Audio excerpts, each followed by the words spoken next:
I Dream of Jeannie, an imaginative fantasy production crafted by Sidney Sheldon, captivated audiences when it premiered in September 1965. Renowned for its engaging content, it has been regarded as a more compelling sitcom than Friends, Seinfeld, and The Office nowadays. However, the unexpected conclusion of the show has left devoted fans grappling with unanswered questions. Behind the scenes, I Dream of Jeannie faced production challenges that marred its otherwise creative narrative. These mishaps ultimately resulted in severe consequences, forcing an untimely halt to the filming process. In this video, we delve into the circumstances that led to the discontinuation of I Dream of Jeannie, shedding light on the reasons behind its premature ending. Let's get started. In the mid-1960s, Sidney Sheldon found himself captivated by the enchanting premise of I Dream of Jeannie, after being inspired by the 1964 film The Brass Bottle. The movie, featuring Tony Randall and Barbara Eden, showcased a magical male genie portrayed by Burl Ives. It was Eden's performance as Tony's girlfriend in this film that caught Sheldon's attention and played a pivotal role in her eventual casting as the iconic Jeannie. Sheldon, determined to distinguish his show from other supernatural-themed series like Bewitched, initially aimed to avoid casting a blonde actress. Despite this intention, Barbara Eden, with her golden locks, turned out to be the first yellow-haired beauty to audition for the role. Surprisingly, she not only defied the initial casting direction, but also perfectly embodied Sheldon's vision for the character. Her charm, wit, and magical allure made her the ideal choice for the role of Jeannie, and she ultimately secured the part. However, despite Sheldon's confidence in the show's potential, NBC, the network that would air I Dream of Jeannie, harbored reservations about the series' bizarre premise. Doubting its longevity, the network opted to film the first season in black and white, a cost-cutting measure aimed at avoiding the expenses associated with color film production. NBC's lack of faith in the show's success proved to be a miscalculation, as I Dream of Jeannie quickly gained popularity and captured the hearts of audiences. As the series gained traction and became a cultural phenomenon, the network's perception shifted, prompting a transition to color film production. The decision to embrace the vibrant hues of the show mirrored the colorful magic that Jeannie herself brought to the screen. I Dream of Jeannie went on to become a beloved classic, defying initial skepticism and securing its place in television history. The undeniable success of I Dream of Jeannie can be attributed, in no small part, to the captivating chemistry between the show's lead actors, Barbara Eden and Larry Hagman. Their on-screen dynamic, filled with palpable attraction, became a cornerstone of the series' charm. Larry Hagman openly acknowledged the significance of their chemistry, emphasizing that it played a major role in the show's widespread appeal. The central premise of the show revolved around a regular man stumbling upon a magical bottle, summoning forth a stunning 2,000-year-old Jeannie, Barbara Eden's character, whose playful advances formed a constant source of comedic tension. Larry Hagman's character, an astronaut named Tony, grappled with the challenge of resisting Jeannie's charms to protect his professional career. The on-screen romantic tension added a layer of humor and intrigue, becoming a defining element of the show's narrative. Adding to the complexity of the storyline, Tony's colleague Roger, played by Bill Daly, also harbored romantic feelings for Jeannie, but found himself unable to act upon them. The love triangle created by these characters contributed to the show's narrative depth and kept audiences engaged, as they eagerly anticipated the resolution of the romantic entanglements. Beyond the on-screen dynamics, the show's success was further bolstered by the inventive and attention-grabbing tactics employed by its publicity department. Known for their creative publicity stunts, the team behind I Dream of Jeannie constantly sought innovative ways to keep the show in the public eye. One notable example was sending Tony, played by Larry Hagman, to a secret location during the fourth season. The network held a contest challenging viewers to guess his whereabouts, generating buzz and fostering viewer engagement. As the series progressed into its fifth season, NBC recognized the potential to leverage the captivating chemistry between the cast members for a ratings boost. In the 11th episode of Season 5, the network orchestrated a flashy event, playing off the established on-screen dynamics to create anticipation and excitement among viewers. In a bid to generate buzz and capitalize on the escalating drama within the show, the creators of I Dream of Jeannie took an audacious step during the fifth season.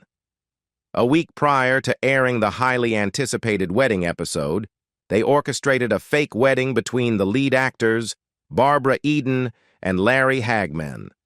The event was meticulously planned, with invitations extended to TV writers and journalists from around the world, creating an illusion of a grand celebration with a sizable guest list. However, Barbara Eden had reservations about the impending wedding episode right from the start. She believed that Jeannie's non-human nature was integral to the show's appeal, and a romantic union between the characters would dissipate the sexual tension that had been a driving force behind the series' popularity.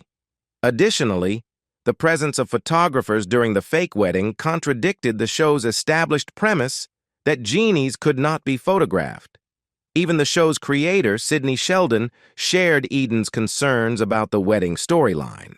However, despite the objections from key figures involved in the show, executive producer Mort Wagner insisted on moving forward with the wedding episode. The publicity stunt, designed to create a spectacle around the on-screen wedding, ultimately backfired. The decision to have Jeannie and Tony tie the knot proved to be a misstep, leading to a decline in viewership rather than the intended boost. The show's cancellation followed shortly after the airing of the ill-fated wedding episode, marking the end of I Dream of Jeannie.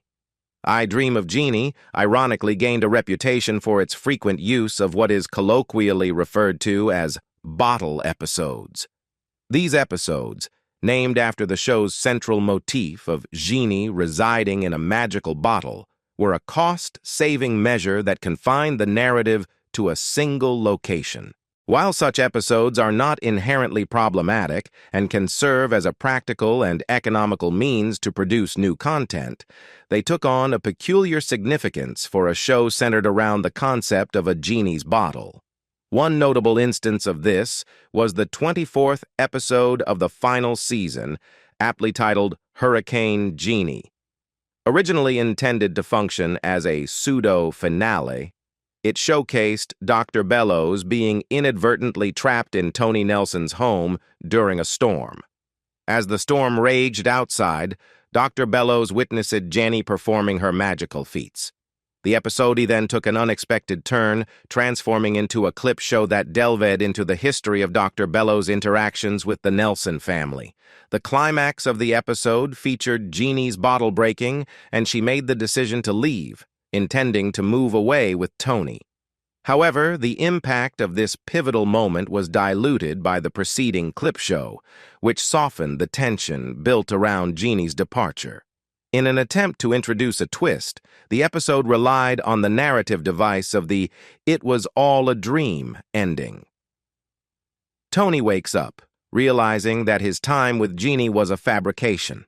This twist could have provided a way for the series to continue, offering a fresh start, even if only for a few more episodes. However, the reliance on this well-worn trope raised questions about the show's commitment to a satisfying and conclusive resolution. Interestingly, during syndication, Hurricane Jeannie found its place at the end of the fifth season. This strategic placement might have contributed to the show's enduring success in reruns. While the episode may not have been hailed as a masterpiece, its retrospective approach, incorporating clips from past episodes, provided viewers with a nostalgic look back on the journey of I Dream of Jeannie. The conclusion marked a surprising and abrupt end for Larry Hagman, who, unbeknownst to him, learned about the show's cancellation upon his return from a vacation in South America. The news was delivered to him in his dressing room by a guard, reflecting an unconventional approach that may have been influenced by Hagman's reputation for eccentric and occasionally disruptive behavior on set. Hagman's behavior had long been a topic of discussion behind the scenes. He was known for his peculiar and sometimes obnoxious conduct, which may have contributed to the decision not to inform him directly about the show's demise. Reports suggest that Hagman harbored dissatisfaction with his role, resenting the fact that his character wasn't the focal point of the series. Furthermore, issues related to his compensation reportedly added to his frustration. Barbara Eden, who played the titular Jeannie, shed light on Hagman's complex personality in her 2012 memoir, Jeannie Out of the Bottle. Despite his peculiarities, she emphasized that she held him in high regard, describing him as a warm and kind human being. Eden attributed much of Hagman's challenging behavior to struggles with drugs and alcohol, which she believed played a significant role in shaping his on-set conduct. One particularly volatile incident occurred during the filming of I Dream of Jeannie, next to the set of The Flying Nun. Hagman reportedly swung an axe at a group of visiting nuns, swearing and creating a disturbance until he was removed from the scene. Such incidents were not isolated, and according to Eden, Hagman's on-set antics could have provided material for a comedy show of their own. His extreme reactions even extended to acts of vomiting or urination on set when he disagreed with a script. Despite the challenges posed by Hagman's behavior, Sidney Sheldon, the creator of I Dream of Jeannie, recognized the need for intervention. Sheldon urged Hagman to seek help and even had a therapist present on set regularly. Unfortunately, instead of discouraging Hagman's habits, the therapist reportedly encouraged his drug and alcohol use. Larry Hagman's struggles persisted beyond the conclusion of I Dream of Jeannie, and he battled throat cancer until his passing on November 23, 2012. Barbara Eden maintained a sense of closeness with him despite the tumultuous on-set experiences, acknowledging the complexities of his personal battles and expressing a compassionate understanding of the challenges he faced until the end of his life. For devoted fans of I Dream of Jeannie, who have delved into every episode, the end of the series may leave lingering questions about the fate of the iconic set and props, as well as the current whereabouts of the cast and crew. Behind the scenes, there are fascinating details that might have escaped the notice of even the most dedicated viewers, ranging from censorship challenges to unexpected furry companions. The closure of a beloved TV series often raises curiosity about the fate of its physical elements. The whimsical and enchanting set of Jeannie's bottle, Tony's home, and the various magical accoutrements were integral to the show's charm. Details about the preservation, repurposing, or disposal of these iconic props may add layers of understanding to the show's legacy. Additionally, the post-I Dream of Jeannie trajectories of the cast and crew are often of interest to fans. Discovering what roles they took on next, how their careers evolved, and where life led them after the show's conclusion can provide a satisfying glimpse into the personal and professional journeys of those who brought the magical world of Jeannie to life.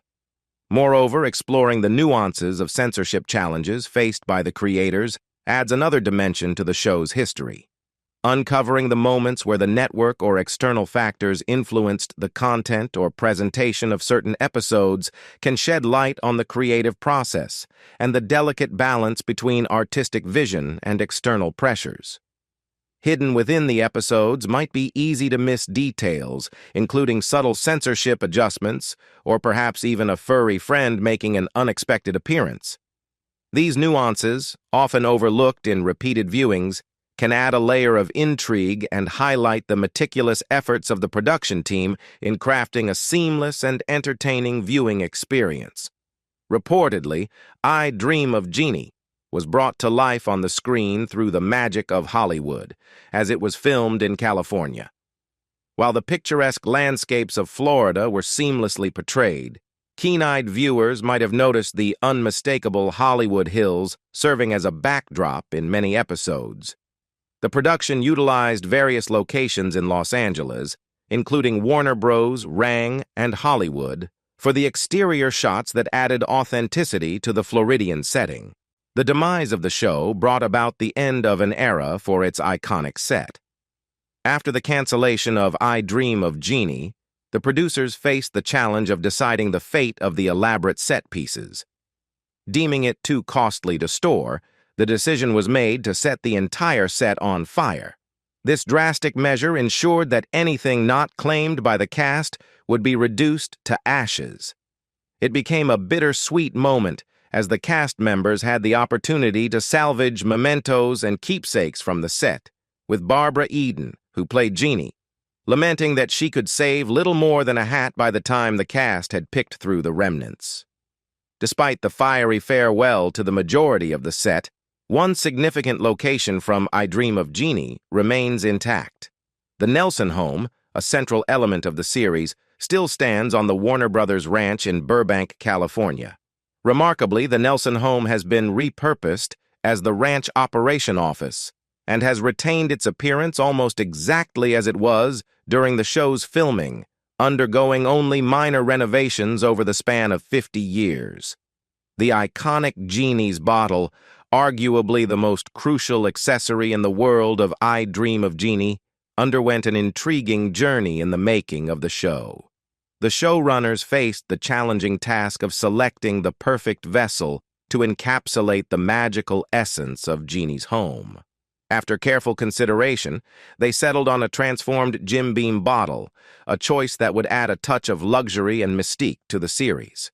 This particular Jim Beam bottle was no ordinary decanter. It exuded elegance, crafted from fine, smoked cristal and originally designed to hold premium whiskey. The extravagance of this bottle was such that it surpassed the typical containers one might find at a casual Christmas party.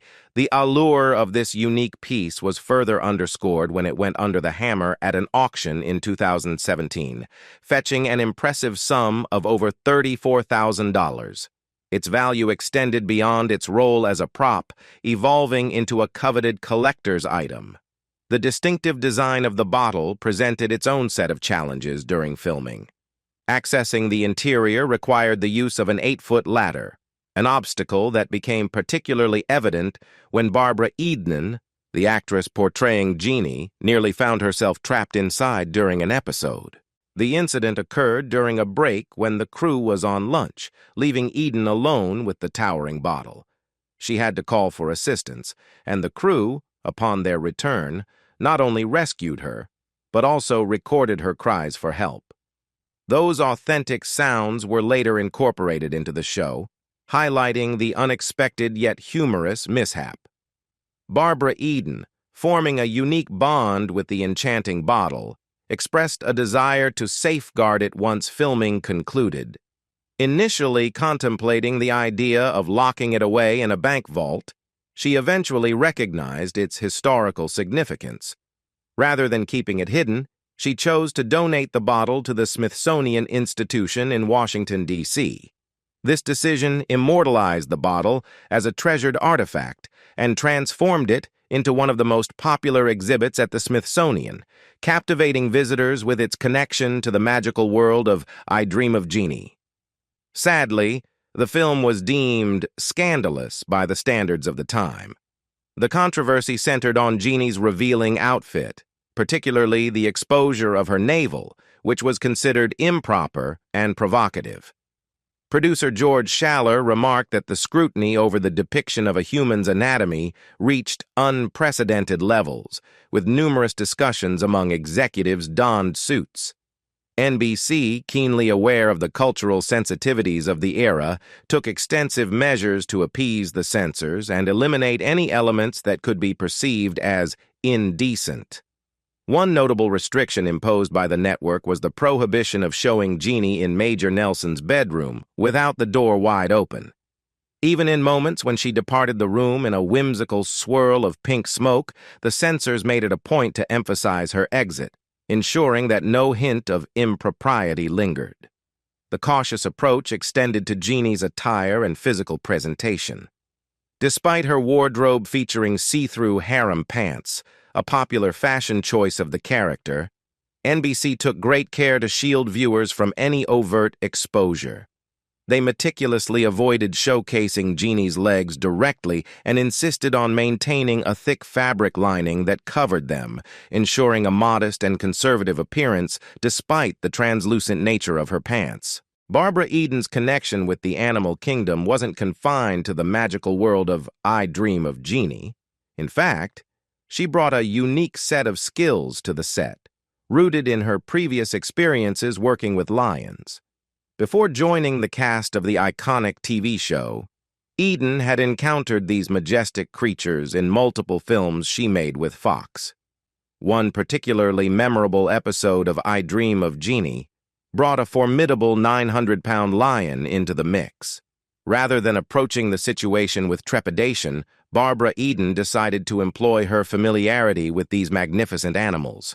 In a remarkable display of fearlessness, she endeared herself to the massive lion, managing to have it purring contentedly in her lap. Her ability to establish a rapport with the creature demonstrated both her courage and her deep understanding of animal behavior. Not content with just forming a bond with the lion herself, Barbara Eden generously shared her insights with her co-star Larry Hagman, who also had scenes involving the imposing feline. Eden's advice emphasized the importance of stillness and patience when approaching such a powerful creature. According to her guidance, it was crucial to allow the lion to smell and assess the situation first, before cautiously leaning forward and gently stroking the majestic beast. I Dream of Jeannie holds a unique place in television history, marking the transition from black and white to color sitcoms. As one of the last shows in a lineage of black and white sitcoms, its popularity soared with the introduction of its iconic opening theme and animation. This catchy and memorable sequence earned the moniker the theme that ushered in color television, highlighting its symbolic significance in the evolution of TV broadcasting technology. In the world of syndication, I Dream of Jeannie and Bewitched have become inseparable, living harmoniously as sister shows. Often paired together, they continue to captivate audiences with their timeless charm. Both series are now under the ownership of Sony Pictures, contributing to the enduring legacy of these classic sitcoms. I Dream of Jeannie has not only persisted in the hearts of fans, but has also enjoyed a life beyond its original run through various remakes and adaptations. The franchise expanded with the release of 2 film sequels, I Dream of Jeannie, 15 years later. In 1985 and I Still Dream of Jeannie in 1991, allowing new generations to experience the magic of Jeannie's world. Barbara Eden, the iconic actress behind Jeannie, remains the sole surviving cast member, adding a touch of poignancy to the show's legacy. In a testament to her enduring connection with the character, Barbara has graced charity events and other gatherings donning her legendary Jeannie costume, delighting fans and keeping the spirit of the show alive. The ongoing resonance of I Dream of Jeannie speaks to its timeless appeal and its enduring status as a cultural touchstone.